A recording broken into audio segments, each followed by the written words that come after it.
Добрый день! Я очень много получала отзывов и благодарности за тот ролик, о котором я поделилась на YouTube, о моем опыте забеременеть после 40.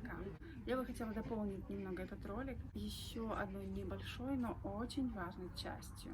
Когда женщина хочет забеременеть после 40, организм нуждается в некотором обновлении, скажем так. Если до этого была какая-то компенсация в молодости, да, и мы могли кушать, что хотим, там, делать, что хотим, то перед этой беременностью я заметила, что вот есть какие-то моменты, которые вот отличаются от того, когда я была молодой. И я хочу с вами поделиться тем, что необходимо сделать для того, чтобы беременность прошла хорошо.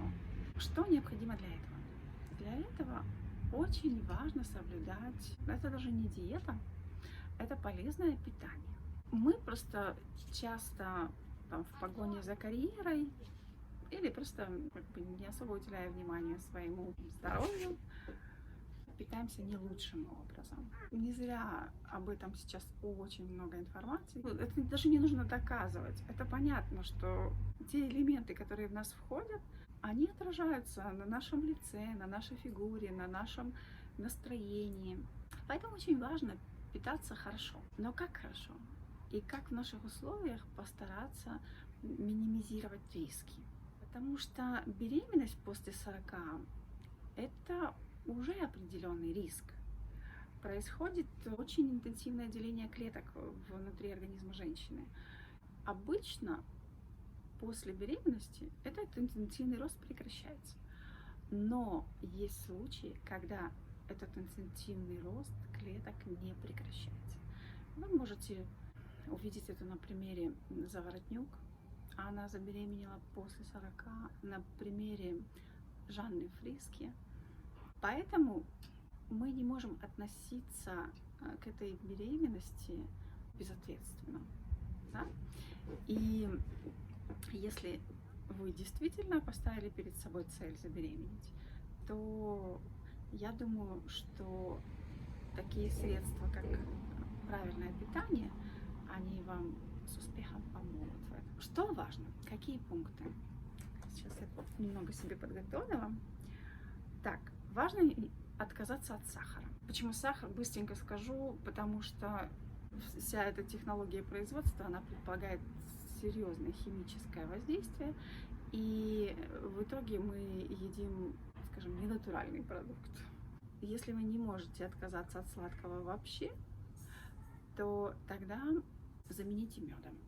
Ну, важно, чтобы это 100% был натуральный мед. Необходимо отказаться от белой муки и от изделий из белой муки. Это тоже, в принципе, сделать сейчас несложно. Есть цельнозерновой бездрожжевой хлеб. Он продается в супермаркетах. Есть различные изделия из цельнозерновой муки, в том числе и макаронные изделия. Макаронные изделия, они не очень полезными считаются, да? Но из цельнозерновой муки это полезно. То же самое там булочки или оладушки или какие-то еще выпечка.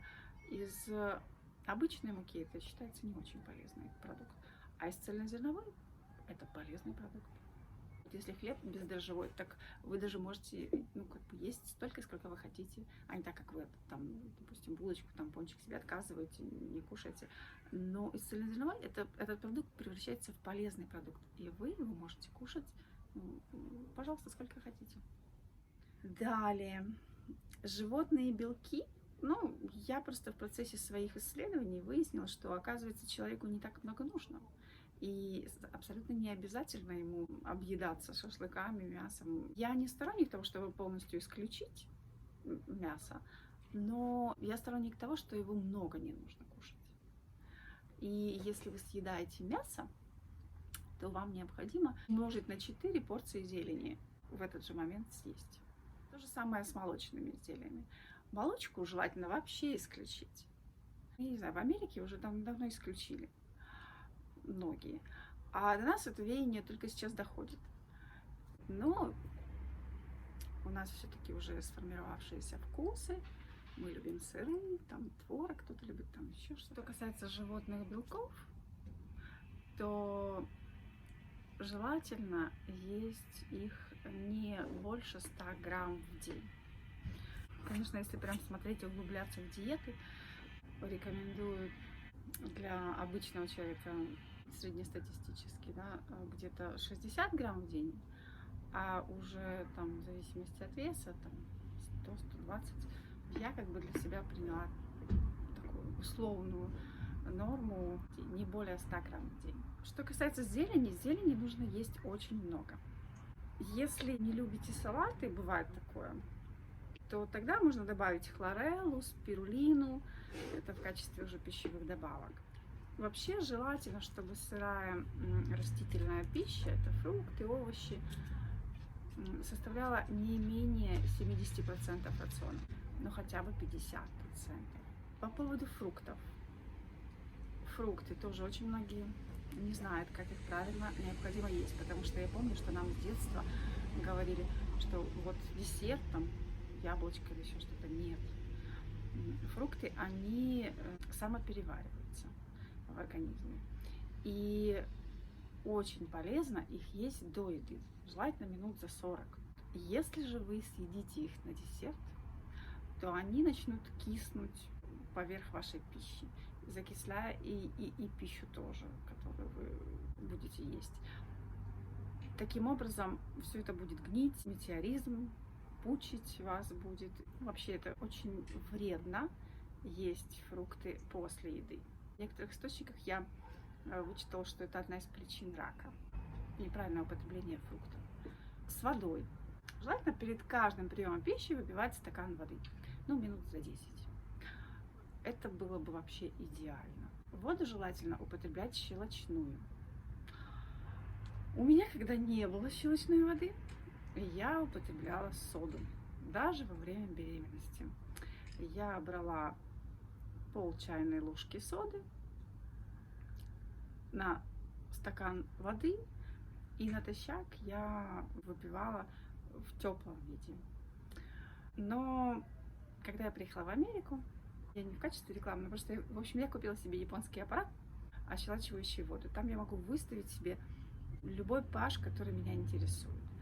Диапазон там от 2,5 pH до 11 даже pH. Мы пьем воду где-то 9,5 pH, а готовим мы на 8,5 все. И после этого, конечно, соду я уже не употребляла, потому что как бы сода это как вчерашний день.